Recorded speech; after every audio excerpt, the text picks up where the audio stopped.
mà đờ lươn tàu hai sắt là băng sắt thôi xịn băng đẹp muối tổng camera trai hết rồi nè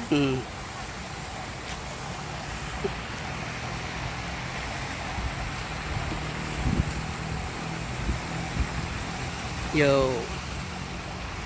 view ធម្មជាតិទេសភាពស្រស់ស្អាតជូនបងប្អូនមើល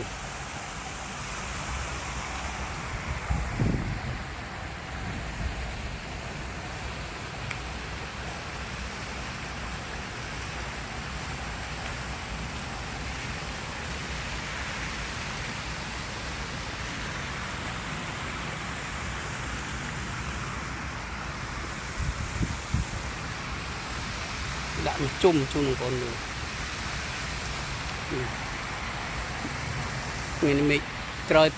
ពេលមេឃភ្លៀងមេឃស្លាស់ល្អតែបងប្អូនមើលមេឃតែមេឃស្លាស់ទេ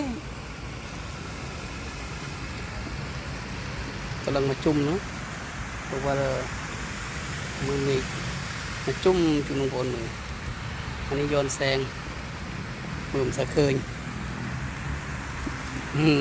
អរគុណច្រើនបងប្អូនបាយបាយ